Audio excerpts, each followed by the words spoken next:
অনেকটাই ভোরবেলা উঠেছি আজকে। আজকে না, প্রত্যেক দিনই উঠতে হয়। উঠে মেয়েকে কোচিনে দিয়ে এসে বাসি কাজকর্ম সেরে স্নান করে পুজোটাও করে নিলাম। গোপালকে একটুখানি চন্দন মাখিয়ে নিচ্ছি ভালো করে, সেটা স্নান করাবো।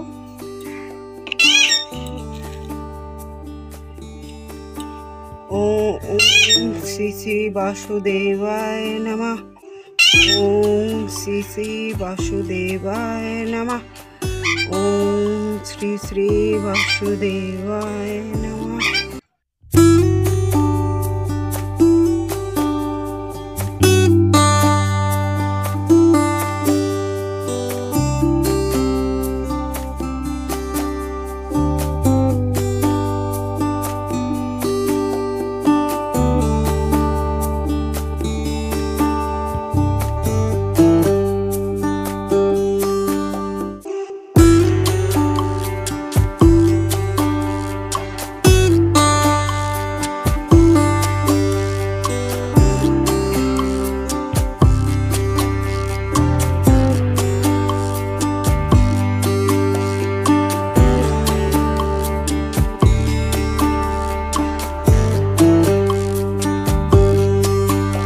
গুড মর্নিং বন্ধুরা, ওয়েলকাম টু মাই চ্যানেল। আমি সোমা নতুন একটি ব্লগ নিয়ে চলে এসেছি। কেমন আছো তোমরা সবাই? আশা করি নিশ্চয়ই সবাই খুব ভালো আছো। আর আমরাও এই চলে যাচ্ছে। শরীর খারাপটা আগের দিয়ে অনেকটা ঠিক আছে, অনেকটা কমেছে। আসলে ওয়েদারটা মোটে ভালো না, যেহেতু বসন্তকাল, বাইরে একদম ঠান্ডা ওয়েদার, যেন সেই শীতকাল। আর ঘরের মধ্যে গরম লাগছে, পাখা চলছে। ঘরে পাখা ছাড়া থাকা যাচ্ছে না, কিন্তু বাইরে প্রচণ্ড ঠান্ডা লাগছে। আবার একটু বেলা বাড়ার সঙ্গে সঙ্গে রোদ্দুর উঠে যাচ্ছে, যে বাইরে গরম লাগছে, আবার সন্ধ্যা হলে ঠান্ডা লাগছে। এই ওয়েদারে মানুষের শরীর খারাপ হচ্ছে, জ্বর সর্দি কাশি হেনা তেনা নানা গল্প হচ্ছে। এখন বাজে ঘড়ির কাঁটা 8টার ঘরে, মানে হচ্ছে 7:45 বাজে। কালকে রাত্রিরে 3টে পর্যন্ত বই দেখেছে বড়মশাই। মানে শুধু বড়মশাই না, আমরা 3জনেই দেখেছি। এখন বড়মশাই আবার বাজার যাবে, ডাকছি তো ডাকছি, সেও আর উঠতে পারছে না। জানি না কি করবে, ডেকে চলেছি। আপাতত আমি আর মুনমুনি জেগে এখন মুনমুনি কথা শুনছি। ভাবছে মা কার সঙ্গে কথা বলছে, ওই যে আবার উকি মেরে দেখতে এলো মা কার সঙ্গে কথা বলছে। তো একটা দায়িত্ব আছে, দেখো দেখছে যে মা একা একা কার সঙ্গে বকবক করছে। এই যে ঝুলে ঝুলে দেখছে। এই দেখো প্যাকপ্যাকি, এটা প্যাকপ্যাকি পাখি, পাখি। এই দেখো আমার হাতের মধ্যে চড়ে বসেছে, দেখেছো? হাতে উঠে বসে পড়লো, হাতের মধ্যে উঠে বসে পড়েছে। এই দেখো প্যাকপ্যাকি পাখি। এটা ছেড়ে দাও, হাত ছেড়ে দাও, নখ ঢুকে যাবে। ওই দেখো আরো ভালো করে ধরছে ও। আরে ছেড়ে দে রে বাবা, তোর নখগুলো অনেক বড় বড়, বাঘের মতো নখ। হাতের মধ্যে উঠে খেলা করে। আসলে ওরও তো একটা খেলার সাথী দরকার, সবসময় ওই আমার সঙ্গে খেলা করে। মেয়েটা তো সবসময় ওর পেছনে লাগে, মানে যখন যা পারবে কাঠি কুঠি দিয়ে ওকে খোঁচা দেবে, ওই জন্য মেয়েটাকে দেখলে রেগে যায়। আর ওর বাবা তো থাকে না, সারাক্ষণ আমার সঙ্গেই খেলা করে। কথা বলছি দেখে এখানে ঝুলে ঝুলে দেখছে মা কার সঙ্গে কথা বলছে। ওরা তো ঘুমাচ্ছে, তদন্ত করতে হবে। তো চলো বন্ধুরা, বাজার থেকে আসুক, তারপর দেখা যাক কি রান্না হবে। উনি আজকে এসে লাঞ্চ করবে, এই জন্য রান্নার তাড়া নেই সকালবেলায়। চলো দেখতে থাকো তোমরা। তো দেখো বরমশাই বাজার করে চলে এসছে, আর সকালবেলা কিন্তু আমি ভোরবেলা উঠেই কিন্তু কেচে দিয়েছিলাম।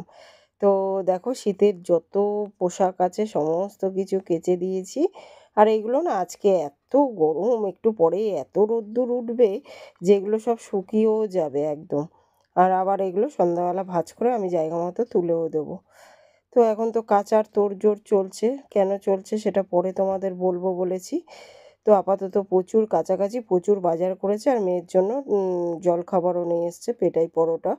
তো মেয়েকে এখন বেড়ে দেবো। আর এই যে বরমশাই দেখো গান করছিল। তো যাই হোক, তোমাদের একটু হাই করে দিল। আর এই যে যা যা ফল টল এনেছিল সেগুলো একটু ধুয়ে রেখেছি, কুল টুল অনেক কিছু এনেছিল। আর কুলগুলো এত দারুণ খেতে, এগুলোকে আপেল কুল বলে বোধহয় খুব সম্ভবত। তো দারুণ খেতে, পেঁয়াজ টিয়াজ অনেক কিছু এনেছে। এখন এগুলো পেঁয়াজের ঝুড়িতে জায়গা মতো ঢোকাবো, ঢেলে রাখলাম। আর এই বাজারগুলো গুছিয়ে নিচ্ছে এখন, নাহলে যা প্রচণ্ড রোদ্দুর উঠেছে না, বাজার এখানে ব্যাগের মধ্যেই নষ্ট হয়ে যাবে। ফটাফট ওই জন্য গুছিয়ে নিচ্ছি। বরমশাই এখন স্নান করতে গেছে, স্নান করতে করতে আমার বাজার গোছানোটা হয়ে যাবে। তারপরে খেতে দিয়ে বরমশাই বেরিয়ে গেলে তারপরে বাকি কাজ করব। কালকের ভিডিওতে দিলরুবার হেসেল থেকে দিদিভাই তরকার ডাল করেছিলাম, সেটা রেসিপিটা জানতে চেয়েছে। তো দিদিভাই ডালটাকে 6-7 ঘন্টা ভিজিয়ে রাখতে হবে। ভালো করে ভিজিয়ে রেখে প্রেশার কুকারে একটা সিটি পড়লে কমিয়ে দিয়ে 15 মিনিট ওরকম সিমে রেখে দিতে হবে। তারপর ডালটা ভালো করে সিদ্ধ হয়ে গেলে তারপর একটা কড়াইতে সামান্য তেল দিয়ে টমেটো দিয়ে তড়কা মশলা দিয়ে, আমি আর লঙ্কা দিই না যেহেতু মেয়ে খায়, ঝাল দিই না। তো দিয়ে ভালো করে কষিয়ে নিয়ে একেবারে ডালটা ফোড়ন দিয়ে নামানোর আগে ডিমের ভুজিয়া আর একটু গরম মশলা দিয়ে নামিয়ে নিলেই তরকার ডাল পুরো রেডি। দেখো মেয়ের টিফিনটা বেড়ে দিয়েছি। তো যেহেতু আমার রান্নার চ্যানেল না, তাই রান্নাটা করে দেখাতে বলেছিলে দিদিভাই তুমি, কিন্তু রান্নাটা করে দেখালাম না, মুখে বলে দিলাম। কোথাও অসুবিধা হলে আমাকে আরেকবার কমেন্ট করো, আমি আরেকবার ভালো করে বলে দেবো। তো দেখো এদিকে রান্না বসিয়ে দিয়েছি, মাছ ভাজা আর ভাত বসিয়ে দিয়েছি। আর এদিকে সব জোগাড় করে নিচ্ছি, মাছটা রান্না করব। রান্না করে দেখাতেও ভুলে গেলাম বোধহয় তোমাদের, কারণ মাছটা যেহেতু আমার পছন্দের জিনিস না, মানে জোর করে রান্না করি, জোর করে এক টুকরো হয়তো মুখে দিই, বাকি সব ওরাই খায়। তো ওই জন্য আর কি দেখাতেও হয়তো আজকে ভুলে গেছি। আর আমার জন্য দেখো সবথেকে ভালো খাবার ডাল পাঁপড় ভাজা করেছি, কারণ মাছ মুখে দিলেই আমার বমি পায়, মুখে দিলেই বমি পায়। ওই জন্য পাঁপড় ভাজা করে নিয়েছি। আর ভাতটা একটা ফুট হয়েছে, নামিয়ে রেখে ডালটা ওদিকে বসিয়ে দিয়েছি। তাতে ভাতটাও হয়ে যাবে, 80% কুক হয়ে যাবে। তারপর নামানোর আগে আরেকবার একটু বসিয়ে 2-3 মিনিট ফুটিয়ে নিলে ভাতটা পুরো রেডি হয়ে যাবে, গ্যাস বেঁচে যাবে। আর দেখো বাজার দিয়ে অনেক কিছু এনেছে ঠাকুরের। এখন স্নান টান করে আবার পুজো পুজো তো দেওয়া হয়ে গেছে, আরেকবার একটুখানি দিয়ে দেবো, বললো মালা টালা একটু এনেছি দিয়ে দিও। তো আবার একটুখানি রান্না করে, একটু এখন তো গরম আছে, একটু জল টল ঢেলে আবার একটুখানি মিষ্টি ফিষ্টি দিয়ে আবার একটু পুজো দিয়েই দেবো, কী আর করা যাবে, নিয়ে এসছে। তো দেখো ডাল ঠাল পুরো হয়ে গেছে। আর ওদিকে পাঁপড় ভাজলাম। আর কিছু তরকারি এখন করতে ইচ্ছে করছে না, কারণ কালকের সোয়াবিনও রয়ে গেছে। তো সেই সোয়াবিন দিয়ে হয়ে যাবে আমার, আর ওরা মাছ টাছ খেয়ে নেবে। ট্যাংরা মাছ আর কাতলা মাছ দুটো একসঙ্গেই ঝাল করেছিলাম আর কি। তো দেখো এদিকে ভাতও হয়ে গেছে পুরো রেডি। চলো এই টিফিন কারির মধ্যে পাঁপড় আছে সেটাই দেখাচ্ছিলাম। রান্না পুরো ডান। আর এখন খাওয়া দাওয়ার পার্টও হয়ে গেছে, অনেকটা টাইম হয়ে গেছে এখন। আর দুপুরের বেশিরভাগ বাসনটাও মাজা হয়ে গেছিলো। আর এখন এই অল্প কটা বাসন বেরালো, সেটাই লাস্টে একটু মেজে ঠেজে নিচ্ছি। মেজে নিলেই এখন সমস্ত কাজ কমপ্লিট হয়ে যাবে আমার। মুক্তাস কিচেন থেকে কালকে কমেন্ট করেছো, তোমার ভিডিও দেখলে মনে হয় জীবনে মেয়েদের অনেক কিছু করার আছে। তুমি সত্যি সত্যি অসাধারণ দিদিভাই, এগিয়ে যাও, দোয়া করি। থ্যাংক ইউ সো মাচ বোন আমার, এত সুন্দর একটা কমেন্ট করার জন্য। খুব ভালো থেকো, সুস্থ থেকো। নেক্সট কমেন্ট করেছে দীপিকা ইউটিউব থেকে, লিখেছে দৈনন্দিন জীবনযাত্রায় যা যা কাজ সবই তুমি তুলে ধরলে, খুব সুন্দর করে গুছিয়ে করলে কাজগুলো, খুব ভালো লাগলো বন্ধু। Thank you so much. এভাবেই ভালোবাসা দিয়ে সাথে রয়ে যেও। নেক্সট কমেন্ট করেছো মাই ব্লগ টাইম থেকে, খুব সুন্দর হয়েছে ভিডিওটি। কাঁচা ধোয়া করলে, সবজি কাটলে, রান্না করলে, রুটি করলে, চুনো মাছ রান্না করলে, গ্যাস মুছে নিলে, সব মিলে দারুণ হয়েছে। থ্যাংক ইউ সো মাচ, এভাবেই ভালোবাসা দিয়ে সাথে থেকো। নেক্সট কমেন্ট করেছো এই যে ক্রিয়েশন ঝুমা থেকে, লিখেছো হ্যাঁ ছোট মাছ ভাজি করতে অনেক তেল লাগে, কিন্তু খুব ভালো লাগে খেতে। আর রাতে তরকা, সব মিলিয়ে খুব ভালো লাগলো ভিডিওটা। থ্যাংক ইউ সো মাচ, এভাবেই সাথে থেকো, পাশে থেকো। নেক্সট কমেন্ট করেছে উর্মি কুকিং থেকে, লিখেছে দিদিভাই খুব সুন্দর হয়েছে ভিডিওটা, রান্নাগুলো দারুণ হয়েছে বন্ধু। থ্যাংক ইউ সো মাচ দিদিভাই, এভাবেই ভালোবাসা দিয়ে পাশে থেকো। তো দেখো এখন বাসন টাসন তো মাজা হয়ে গেছে, আর কিছু মশলাপাতি ঢালার ছিল সেগুলোই ঢেলে নিচ্ছি। নুনটা সবসময় কাচের বোতলেই রাখার চেষ্টা করি, আর নুনটা শেষ হওয়ার আগেই ঢেলে নেওয়ার চেষ্টা করি, এতে সংসারে সদা মা লক্ষ্মীর কৃপা বজায় থাকে। আর শনিবার বা মঙ্গলবারে যদি একটু নুন দিয়ে ঘর মোছা যায় তাহলে কিন্তু ঘরের নেগেটিভিটি দূর হয়ে ঘরে পজিটিভ এনার্জিতে ভরে যায়। তো এটাই করি আর কি। আর এখন দেখো খাওয়া দাওয়ার পরে আজকে আর সকালবেলা গ্যাসটা মোছার সময় পাইনি, কারণ আরেক বালতি কাচাকাচি করেছি, সেটা তো আর তোমাদের দেখাইনি। তো যাই হোক, এত রোদ্দুর দেখে সকালের কাচাগুলো সব শুকিয়ে গেছিলো, ওই জন্য ভাবলাম আরেক বালতি কেচে নিই।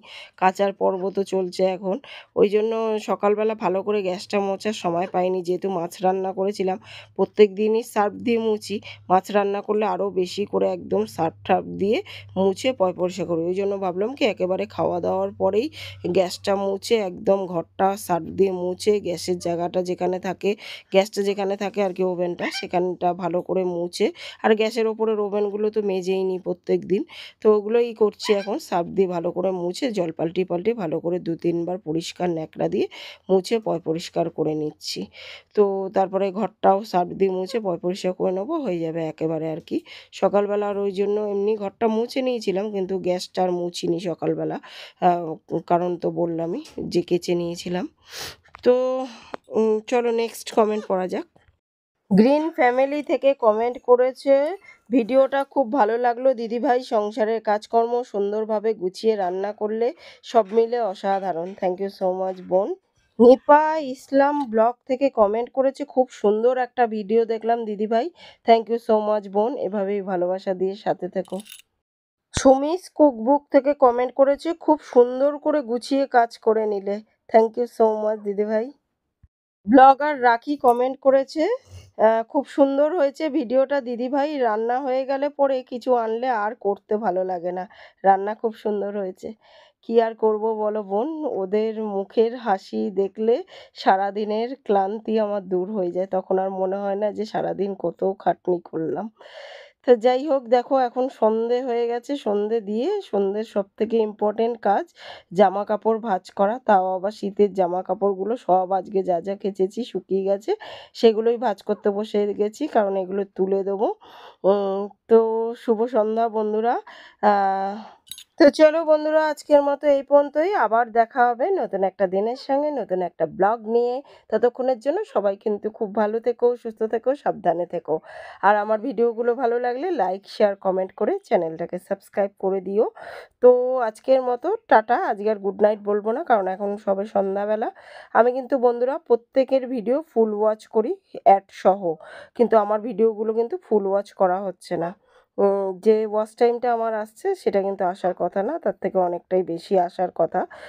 কিন্তু তোমরা কেউ ফুল ওয়াচ করছো না, মানে কিছু বন্ধুরা ফুল ওয়াচ করো কিন্তু বাকিরা করছো না, তাই হচ্ছে না। আমি কিন্তু সবারটা করি, তো সেই হিসাব মতো সবার কিন্তু আমারটা ফুল ওয়াচ করা উচিত। তো চলো বন্ধুরা, যাই হোক, এটা যার যার পার্সোনাল ব্যাপার, আমি সবটাই ভগবানের ওপর ছেড়ে দিয়েছি। যদি আমি কিছু ভালো করে থাকি কারুর, আমারও ভালো হবে, আর কেউ খারাপ করলে কারুর, তার ঠিক কোনো না কোনোভাবে খারাপ হয়ে যায়। এটা আমি বলছি না, এটা ভগবান শ্রীকৃষ্ণের বাণী। তো চলো বন্ধুরা, আজকের মতো টাটা। সবাই ভালো থেকো, সুস্থ থেকো, সাবধানে থেকো। আর এখন এই যা যা শীতের পোশাক আছে সব ভাঁজ করে জায়গা মতো তুলে দেবো, দিয়ে তারপর রাতের ডিনার করব। কাজের তো কোনো শেষ নেই। টাটা।